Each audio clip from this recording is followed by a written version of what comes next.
Hello good morning everyone. कैसे हैं आप लोग। चलिए आज का अपना लेक्चर है टेडोफाइटा से अलग। ठीक है। इसी लेक्चर में अपन ब्रायोफाइटा तक पढ़ लिए थे। चलिए शुरू करते हैं आज का लेक्चर। अच्छा, टेडोफाइटा शुरू करने से पहले कुछ पास था, एक पॉइंट था, उसको बताना भूल गए थे पिछले लेक्चर में अपन। वो अपन देख लेते हैं यहाँ पे। एक होता है क्रिप्टो गेम्स, एक होता है फेंड्रो गेम्स। क्रिप्टो गेम्स और फेंड्रो गेम्स में क्या अंतर होता है, ये क्या चीज़ है। ठीक है। वनस्पति जगत, जो पादप जगत को अपन दो कैटेगरी में बांटते हैं, एक होता है क्रिप्टो गेम्स, एक होता है फेंड्रो गेम्स। आपने नाम सुना होगा इस बीच में क्रिप्टो करेंसी। क्रिप्टो वर्ड्स का मतलब होता है छुपा हुआ, हिडन। अच्छा, क्रिप्टो करेंसी को आप देख पाते थे क्या। वो ऐसा करेंसी था, ऐसा रुपया था जिसको अपन देख नहीं सकते थे। वैसा ही होता है क्रिप्टो गेम्स। क्रिप्टो मतलब होता है हिडन, जो चीज़ छुपा हुआ है। तो क्रिप्टो गेम्स मतलब ऐसा ऐसा ग्रुप, ऐसा समूह होता है, पादप का समूह, पौधा का, जिसका कि फूल वगैरह इसमें नहीं होता है। फूल बीज वगैरह से ये ढका होता है, मतलब इसका जो रिप्रोडक्टिव पार्ट है ये ढका होता है। ठीक है। तो मतलब कि ये दिखता नहीं है। तो बिना फूल का और बिना बीज वाले पौधे को अपन बोलते हैं क्रिप्टो गेम्स। इसके अंदर कौन कौन आता है। इसके अंदर आता है थेरोफाइटा, ब्रायोफाइटा और टेरिडोफाइटा। तीन आता है इसमें। कौन कौन सा। थेलोफाइटा, ब्रायोफाइटा और टेरिडोफाइटा। ठीक है। अगर हम बात करते हैं यहाँ पे फेंड्रो गेम्स का, तो फेंड्रो गेम्स में ऐसा पौधा होता है जिसके अंदर फूल और बीज दोनों होते हैं। ठीक है। और ये होता है जिम्नोस्पर्म और एंजियोस्पर्म। तो अपन क्या क्या पढ़े थे। अपन पढ़े थे थेलोफाइटा, ब्रायोफाइटा और टेरिडोफाइटा। ठीक है। थेलोफाइटा, ब्रायोफाइटा, टेरिडोफाइटा, जिम्नोस्पर्म और एंजियोस्पर्म। ये पांच ग्रुप होता है। ठीक है। मतलब कि पादप जगत का। इसमें कि थेलोफाइटा, ब्रायोफाइटा और टेरिडोफाइटा, थेलोफाइटा, ब्रायोफाइटा और टेरिडोफाइटा, ये जो है ये क्रिप्टोगेम्स होता है। और जिम्नोस्पर्म और एंजियोस्पर्म जो होता है ये फेंड्रोगेम्स होता है। आर में ये ऊपर वाला क्या हो गया क्रिप्टोगेम्स, नीचे वाला क्या हो गया फेंड्रोगेम्स। आर में ये चीज़ आप ध्यान रखें। क्रिप्टो गेम्स और फेंडो गेम्स के एग्जाम्पल आए तो आपको पूछे निम्नलिखित में से कौन सा एग्जाम्पल, कौन सा उदाहरण क्रिप्टो गेम का है, तो आप थेलोफाइटा का भी उदाहरण दे सकते हैं, ब्रायोफाइटा का उदाहरण दे सकते हो, टेरिडोफाइटा का भी उदाहरण दे सकते हैं। अगर आपको फेंडो गेम्स का पूछे तो आपको जिम्नो और एंजियोस्पर्म का, इन दोनों का उदाहरण देना पड़ेगा। ठीक है। तो आप ध्यान रखें क्रिप्टो गेम्स क्या होता है और फेंडो गेम्स क्या होता है। चलिए आज का अपना लेक्चर है टेरिडोफाइट्स। टेरिडोफाइट्स के बारे में। टेरिडोफाइटा क्या होता है। ठीक है। टेरिडोफाइट में जो है जड़, तना और पत्ती जो है ये आपको विभेदित होगा, आपको दिखेगा। जड़, तना, पत्ती प्रॉपरली दिखता है यहाँ पे। तो यहाँ पे डिफ्रेंशिएटेड होता है जड़, पूरा पूरा प्लांट का बॉडी जो है वो विभेदित विभेदित होता है। ठीक है, सुविभेदित। ठीक है, डिफ्रेंशिएटेड होता है आपको जड़, तना और पत्ती में। यहाँ आपको प्रॉपरली जड़, तना, पत्ती दिखेगा। जबकि ब्रायोफाइटा और टेरिडोफाइटा में आपको जड़, तना, पत्ती नहीं दिख रहा था। थैलोफाइटा में दिख ही नहीं रहा था, इसलिए उसको थैलस बॉडी था, इसलिए थैलोफाइटा बोले। ठीक है। ब्रायोफाइटा में लीफ जैसा, ठीक है, लीफ जैसा स्ट्रक्चर था, तना जैसा स्ट्रक्चर था और क्या कहते जड़ जैसा स्ट्रक्चर था। अच्छा, ऐसा इसलिए था, जैसा इसलिए बोल रहे थे कि प्रॉपर जड़ नहीं था, प्रॉपर तना नहीं था ब्रायोफाइटा में भी, क्योंकि वहाँ पे संवहन उत्तक अपसेंट था, संवहन उत्तक नहीं था। तो मतलब उसका जड़ जो है, मतलब कि जल और लवण, जल लवण वगैरह सबका संवहन कर ही नहीं सकता है। ठीक है। इसलिए यहाँ पे हम टेरिडोफाइट्स का बात करते हैं, यहाँ पे जड़, तना, पत्ती प्रॉपर दिखता है आपको, प्रॉपर यहाँ पे होता है। ठीक है। यहाँ पे सुविभेदित होता है, मतलब कि डिफ्रेंशिएटेड होता है, आपको दिखता है प्रॉपरली। ठीक है। पदार्थ के संवहन के लिए संवहन तंत्र है, इसके पास संवहन उत्तक है। तो पहली पहली बार संवहन उत्तक कहाँ आया है, टेरिडोफाइटा में। फर्स्ट टाइम यहाँ पे वेस्कुलर टिश्यू आया है। ठीक है, पहली बार, ये ध्यान रखना आप। यहाँ पे पहली बार क्या आया है, संवहन उत्तक आया है, संवहन उत्तक। ठीक है। जब पादप का विकास हो रहा था, प्लांट का जो इवोल्यूशन में फर्स्ट टाइम पहली बार संवहन उत्तक कहाँ पाया है, टेरिडोफाइट्स में आया, पहली बार टेरिडोफाइट्स में आया संवहन उत्तक। तो ध्यान रखना आप। तो इसलिए यहाँ पे प्रॉपर इसको जड़, तना और पत्ती यहाँ पे इसके बोलते हैं, इसके मतलब बॉडी में, इसके शरीर में। ठीक है। कुछ इसका उदाहरण जैसे कि सेनाजिनेला, ठीक है, सिलाजिनेला, इक्विसिटम और टेरिस, ये सब क्या एग्जाम्पल है आपको टेरिडोफाइट्स का, ये एग्जाम्पल आप ध्यान रखें। ठीक है।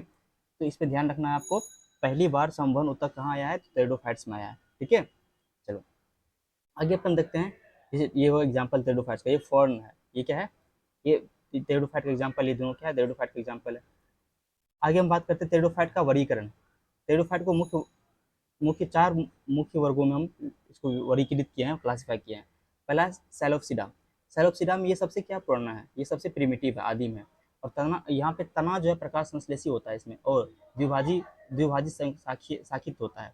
ठीक है। इसमें इसमें जो है राइजवाइड, जो कि बोले तो राइजवाइड जो होता है जड़ जैसा टेचर, राइजवाइड जो नीचे अटैच होने में हेल्प करता है मिट्टी से। ठीक है। ये राइजवाइड स्ट्रक्चर है। तो राइजोइड इसमें उपस्थित होते हैं। ठीक है, पत्तियां यहाँ पे अधिकांश अनुपस्थित होते हैं, यहाँ पे पत्तियां नहीं होती, अधिकांश अनुपस्थित ही होते हैं इसमें सेलोसिडा में। और यहाँ पे स्पोरोफाइट, ये है सम जीवाणु, ठीक है, सिनोजियम में होता है। ठीक है, यहाँ पे स्पोरोफाइट जो है, इसके अंदर स्पोरोफाइट एक होता है, स्पोरोफाइट एक होता है gametophyte. Sporophyte main plant body को बोलते हैं। ठीक है, मतलब स्पोरोफाइट जो पूरा जो डिप्लॉयड स्ट्रक्चर होता है बॉडी का, उसको स्पोरोफाइट बोलते हैं। एक होता है हेप्लॉयड पार्ट, जो कि आपको जो आपका स्पोर बनाता है, ठीक है, उसको बोलते हैं हेप्लॉयड पार्ट। ठीक है, तो यहाँ पे स्पोरोफाइट जो है, उदाहरण के लिए यहाँ पे वाले सैलोक्टम, और सैलोक्टम हो गया, टेमेसिट्रियम हो गया, ये जो एग्जांपल है, जो ये आपको सैलोप्सिडा एग्जांपल हो गया। आगे हम बात करते हैं लाइकोप्सिडा का एग्जांपल। लाइकोप्सिडा में क्या होता है, ये समान क्लब मॉस बोलते हैं इसको, लाइकोप्सिडा को हम क्लब नाम से भी जाना जाता है, क्लब मॉस के नाम से जाना जाता है। ठीक है, और यहाँ पे आपको अब स्थानिक यहाँ पे जड़, तना, प्रकंद आदि प्रत्याग सहित यहाँ भी आपको प्रॉपरली दिखेगा, मतलब कि सुविभेदित होता है, डिफ्रेंशिएटेड होता है। ठीक है, इसके पादप शरीर में। अब आगे बात करते हैं यहाँ पे इसका जो बीजाणु होता है, ये समजीवाणु मतलब होमोस्पोरस या हेटेरोस्पोरस दोनों हो सकता है। ठीक है, और लेकिन इसमें बात करते हैं, इसके अंदर जो है स्पोरोफाइट जो है, वो समजीवाणु होमोस्पोरस था। क्या था? होमोस्पोरस था, मतलब सेम टाइप का जीवाणु, मतलब मतलब कि बीजाणु, सेम टाइप का बीजाणु होगा इसके अंदर। स्पोर जो होगा वो होमोस्पोरस होगा, उसको बोलते हैं होमोस्पोरस, होमोस्पोरस। ठीक है, होमोस्पोरस होगा। बट इसमें बात करते हैं, यहाँ पे सम जीवाणु मतलब होमोस्पोरस भी होगा, और हेटेरोस्पोरस अलग अलग टाइप का बीजाणु मतलब कि बीजाणु भी होगा। ठीक है, सेम तरह का भी, जैसे कि सेम साइज का या डिफरेंट साइज का, आरस में तो विषम बीजाणु बोलते हैं इसको। उदाहरण के लिए सिलाजिनेला और लैकोपोडियम एग्जाम्पल यहाँ पे ध्यान रखना, एग्जाम्पल ज़्यादा इंपॉर्टेंट है। फिर आपके बात है एस्पेनोप्सिडा का एग्जाम्पल, ये इसको हॉर्स टेल ही बोलते हैं, हॉर्स टेल के नाम से जाना जाता है। ठीक है, ये भूमिगत प्रकंद, तने और सल्कदार पत्तियां में गांठ से उत्पन्न होने वाली जड़ों से तथा सुवेदित पादप से यहाँ पे सुविभेदित होगा, क्योंकि जितना टेरिडोफाइटा है सबका सब का जो प्लांट बॉडी है वो आपको डिफ्रेंशिएटेड होगा, सुविभेदित होगा। आप दिखा सकते हैं, देख सकते हैं बॉडी में, ये जड़ है, ये तना है, ये पत्ती है, आपको प्रॉपरली दिखेगा। ठीक है, तो इसका भी, ये भी होमोस्पोरस है। ठीक है, ठीक है, अर्स में इसमें भी एस्ट्रोबिलाई पर पैदा होते हैं, यहाँ पे स्पोरेंजिया एस्ट्रोबिलाई पर पैदा होते हैं, और इसका एग्जाम्पल है इक्विसिटम। ठीक है, इक्विसिटम एग्जाम्पल होता है एस्पेनोप्सिडा का। ठीक है, आगे हम बात करते हैं टेरोप्सिडा। टेरोप्सिडा जो है, इसे इसे हम फर्न नाम से जाना जाता है, इसको हम फर्न बोलते हैं, टेरोप्सिडा को क्या बोलते हैं? फर्न। आगे जो फोटो दिखाए थे, ये वाला फोटो, ये फर्न का एग्जाम्पल है। ये क्या है? ये फर्न है। ठीक है, और ये टेरोप्सिडा के अंदर आता है। फर्न, फर्न किसके अंदर आता है? टेरोप्सिडा के अंदर आता है। ठीक है, ये हो गया टेरोप्सिडा। आगे हम बात करते हैं, यहाँ पे टेरोप्सिडा के अंदर फर्न नाम जाना जाता है। जड़, तना, पत्ती, यहाँ भी सुविविध होगा आपको। बीजाणु जो है, यहाँ भी आपको सम बीजाणु या विषम बीजाणु दोनों होगा, मतलब हेमोस्पोरस भी होगा, हेटेरोस्पोरस भी होगा। यहाँ पे एंथ्रोजोइड्स हो, यहाँ पे क्या है, एंथ्रोजोइड्स भी होते हैं। ठीक है, बहुत सा भी होते हैं एंथ्रोजोइड्स यहाँ पे, मतलब कि एक से अधिक फ्लेजला होगा इसके अंदर। ठीक है, मतलब इसका जो एंथ्रोजोइड्स होगा, एंथ्रोजोइड्स होता है जो इसका, मतलब कि जो मेल गैमीट होता है उसको एंथ्रोजोइड्स बोलते हैं। ठीक है, उसके मेल गैमीट्स में क्या होगा? ढेर सारा फ्लेजला होगा। ठीक है, इसकी फ्लेजला होगा, उसको हम बहुकसापी बोलते हैं, मतलब कसाप बोलते हैं फ्लेजला को। तो एंथ्रोजोइड्स, इसका जो मेल गैमीट होगा, इसके अंदर एंथ्रोजोइड, मतलब कि इसके एंथ्रोजोइड्स में मेल गैमीट के अंदर क्या होगा? फ्लेजला होता है। ठीक है, उदाहरण क्या है इसका? इसका उदाहरण क्या है? टेरोप्सिडा का एग्जाम्पल है टेरिस, डायोप्टेरिस और एडियंटम। ये 3 एग्जाम्पल है, ये सब एनसीईआरटी में गिवन है, आपको एग्जाम्पल ध्यान रखना है। मेन चीज एग्जाम्पल, आपको जितना भी यहाँ पे पढ़ रहे हैं अपन, हर एक ग्रुप का, हर एक समूह का एग्जाम्पल बहुत ज़्यादा इंपॉर्टेंट है, आपको एग्जाम्पल ध्यान में रखना है। ठीक है, तो यहाँ उदाहरण में अब टेरिस, डायोप्टेरिस और एडियंटम, ये एग्जाम्पल है टेरोप्सिडा का। ठीक है, कम से कम आप इसका जो टेरिडोफाइटा का अगर आपको ग्रुप याद नहीं हो रहा है, तो आप कम से कम टेरिडोफाइटा का जितना भी, टेरिडोफाइटा का जो भी यहाँ पे सैलोक्टम हो गया है, ठीक है, यहाँ पे आपका हो गया सिलाजिनेला, लाइकोपोडियम, ठीक है, इक्विसिटम, ये सब टेरिस, टेरोप्टेरिस, एडियंटम, ये सब का सब एग्जाम्पल किसका है? टेरिडोफाइटा का है। और टेरिडोफाइटा किस में आता है? ये क्रिप्टोगेम्स में आता है। ठीक है, ये इंपॉर्टेंट है। और टेरिडोफाइटा का जो विशेषताएं देखते हैं अपन, टेरिडोफाइटा को भूमि पर विकसित होने वाला पहला पौधा माना जाता है। अब देखो, ये फर्स्ट सक्सेसफुल लैंड प्लांट है, इसको हम बोलते हैं फर्स्ट सक्सेसफुल लैंड प्लांट। ठीक है, सक्सेसफुल लैंड प्लांट, ये पहला बार ये पहला बार सक्सेसफुल होकर लैंड पाया क्योंकि इसके पास संवहन उत्तक आ गया। क्या आ गया? सबसे मेन इंपॉर्टेंट बात क्या है इसके लिए कि पहली बार भूमि पर जो है, भूमि पर उगने वाला सबसे पहली बार सक्सेसफुल प्लांट पौधा आया था कौन? टेरिडोफाइट्स। क्यों आया था? इसको क्यों बोलते हैं पहला सक्सेसफुल? क्योंकि इसमें पहली बार संवहन उत्तक आया था, क्योंकि लैंड पे रहने के लिए, भूमि पे रहने के लिए उसको संवहन चाहिए, संवहन उत्तक चाहिए, जो कि वाटर और विंडल्स वगैरह को, लवण वगैरह को क्या करे? संवहन कर सके और हर एक पार्ट में भेज सके। ठीक है, तो इसलिए यहाँ पे टेरिडोफाइट को हम भूमि पर विकसित होने वाला पहला पौधा माना जाता है। ठीक है, ये बहुत इंपॉर्टेंट लाइन है यहाँ पे, ये चीज ध्यान रखो आप।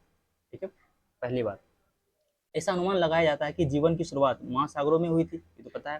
ठीक है, और लाखों वर्ष के विकास के माध्यम से जीवन धीरे धीरे कहाँ गया? शुष्क भूमि पर अनुकूलित हुआ, धीरे धीरे कहाँ आया? भूमि पर आया। और वास्तव में भूमि पर रहने वाले पहले पौधे में टेरिडोफाइट्स थे। ठीक है, क्योंकि पहली बार यहाँ पे, चूंकि पहली बार क्या यहाँ पे संवहन उत्तक आया, संवहन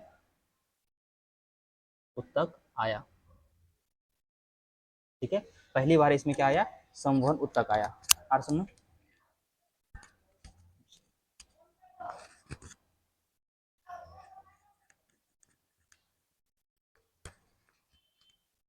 ठीक है, तो पहली बार क्या आया यहाँ पे? पहली बार यहाँ पे संवहन उत्तक आया, इसलिए इसको बोलते हैं भूमि पर विकसित होने वाले पहला प्लांट, पहला पौधा। ठीक है, अब देखो ये है, ये क्रिप्टोगैम होता है, पता है ये क्रिप्टोगैम होता है, मतलब बीज रहित और, ठीक है, और संवहनी है, मतलब संवहन उत्तक प्रेजेंट है। टेरिडोफाइट में बीज रहित होता है, टेरिडोफाइट में बीज नहीं होता है, बीज रहित होता है ये। और ये बीजाणु के माध्यम से, ये बीजाणु मतलब स्पोर, बीजाणु मतलब स्पोर के माध्यम से, ठीक है, स्पोर्स के माध्यम से प्रजनन करते हैं। और इसमें संवहनी उत्तक होते हैं, लेकिन ये जाइलम, जाइलम वाहिका और फ्लोएम, फ्लोएम साथी के कोशिका की कमी होती है। यहाँ पे कुछ कोशिका यहाँ पे, जैसे कि फ्लोएम साथी और जाइलम वाहिका कुछ, ठीक है, ये यहाँ पे, ये कोशिका यहाँ पे अपसेंट होता है। इसके मतलब कि जो वेस्कुलर टिश्यू है, इसके वेस्कुलर टिश्यू में फ्लोएम साथी कोशिका, ठीक है, वो ऑप्शन होता है आरस में। ठीक है, ट्रैकिड एंड वेसल्स बोलते हैं, ये ऑप्शन होता है यहाँ पे आरस में। आगे हम बात करते हैं पौधे के शरीर में वास्तविक जड़ें। ठीक है, वास्तविक जड़, यहाँ पे वास्तविक वर्ड आ गया, यहाँ पे वास्तविक जड़, तना और पत्ती होता है यहाँ पे। वास्तव में जड़, तना, पत्ता होता है यहाँ पे, जड़ जैसा नहीं, जड़ जैसा नहीं, तना जैसा नहीं, पत्ती जैसा नहीं, वास्तव में, एक्चुअल में यहाँ पे, वास्तव में यहाँ पे जड़, तना और पत्ती होता है इसमें। और इसका पादप शरीर जड़, तना और पत्ती में अच्छी तरह विभेदित होता है। ठीक है, ये हो गया आपको बीजाणु। अच्छा, बीजाणु स्पोरेंजिया के अंदर या विकसित होते हैं। बीजाणु कहाँ होता है? स्पोरेंजिया के अंदर। स्पोरेंजिया एक स्ट्रक्चर होता है इसके बॉडी में, ठीक है, उसके अंदर बीजाणु बनता है, हर समय उसके अंदर बीजाणु बनता है। और स्पोरेंजिया वो संरचना है जिसमें बीजाणु बनते हैं, ठीक है, और वे आमतौर पर सम बीजाणु होता है। ये क्या होता है? होमोस्पोरस होता है। सम बीजाणु मतलब एक ही प्रकार के बीजाणु उत्पन्न होंगे, सेम उसका साइज, शेप, साइज क्या होगा? सेम होगा। सम बीजाणु होते हैं जिसका अर्थ है कि एक प्रकार का बीजाणु उत्पन्न होता है। ठीक है, और विषम बीजाणु भी होते हैं, एक विषम बीजाणु भी होता है, मतलब कि इसका मतलब हुआ दो प्रकार के बीजाणु यहाँ पे, स्पोर यहाँ पे बनते हैं। ठीक है, अर्थ में आगे हम बात करते हैं स्पोरेंजिया स्पोरोफिल पर समूह में उत्पन्न होते हैं। स्पोरेंजिया जो होता है स्पोरोफिल के अंदर होता है, और स्पोरेंजिया के अंदर जाके स्पोर बनता है, मतलब कि बीजाणु बनते हैं। और स्पोरेंजिया स्पोरोफिल के अंदर होता है। ठीक है, पहले क्या होगा? स्पोरोफिल। ठीक है, स्पोरोफिल, स्पोरोफिल के अंदर, अब स्पोरोफिल इसके अंदर होगा स्पोरेंजिया, इसके अंदर होगा स्पोरेंजिया, इसके अंदर होगा स्पोरेंजिया। तो पहले होगा स्पोरोफिल, फिर स्पोरेंजिया, और स्पोरेंजिया के अंदर बीजाणु बनता है। इसके अंदर क्या बनता है? बीजाणु, मतलब कि स्पोर बनता है। इसके अंदर आपको स्पोर बनेगा। ठीक है, और ये स्पोर दो तरह का होता है, एक होता है आपको होमोस्पोर, एक होता है हेट्रोस्पोर, मतलब कि सम बीजाणु और विषम बीजाणु। हर समय में ये चीज इंपॉर्टेंट है। अच्छा, उसके बाद जिन पत्तियों पर बीजाणु बीजाणु धानियां होते हैं, ठीक है, एस्पोरेंजिया। अब देखो यहाँ पे एस्पोरेंजिया के अंदर जो है, यहाँ पे कुछ बीजाणु धानियां होती है जिसके स्पोरोफिल्स कहते हैं, और पत्तियों का सिरा कमजोर बढ़ते भागों में रक्षा के लिए अंदर की ओर मुड़ जाती है। अर्थ में, और ये चीज ध्यान रखना है यहाँ पे मेनली कि स्पोरेंजिया के अंदर जाके स्पोर बनता है, और स्पोरेंजिया, स्पोरेंजिया जो है स्पोरोफिल के अंदर होता है। ये सब सबका सब टेरिडोफाइट के पादप शरीर पे होगा। ठीक है, बात करते हैं यहाँ पे लैंगिक अंग जो है बहुकोशिकीय होता है यहाँ पे। ठीक है, और नर जन्म में एंथ्रेडिया कहा जाता है, और जबकि मादा जनांग को आर्किगोनिया कहते हैं। एंथ्रेडिया और आर्किगोनिया, अभी एंथ्रेडिया, एंथ्रेडिया तो क्या हो गया? ये तो यहाँ पे एंथ्रेडिया जो है नर जनांग हो गया, और आर्किगोनिया जो है मादा जनांग हो गया। आर्किगोनिया क्या हो गया? मादा जनांग, और एंथ्रेडिया नर जनांग हो गया। ठीक है, और ये जो है इसकी ना बहु कसाभीय होता है ये, ठीक है, बहुकसाभी होता है, मतलब यहाँ पे बहुत सारा क्या होता है, यहाँ पे फ्लैजेला होता है। ठीक है, आर्स में ये हो गया। और ये पीढ़ियाँ वास्तविक परिवर्तन को दर्शाते हैं। अब देखो, टेडोफाइट में स्पोरोफाइट पीढ़ी और गेमेटोफाइट पीढ़ी देखी जाती है। इसमें स्पोरोफाइट और गेमेटोफाइट दोनों पीढ़ी यहाँ पे देखने को मिलता है आपको। ठीक है, और द्विगुणित स्पोरोफाइट इसका द्विगुणित होता है, मतलब कि डिप्लॉयड होता है, 2n होता है।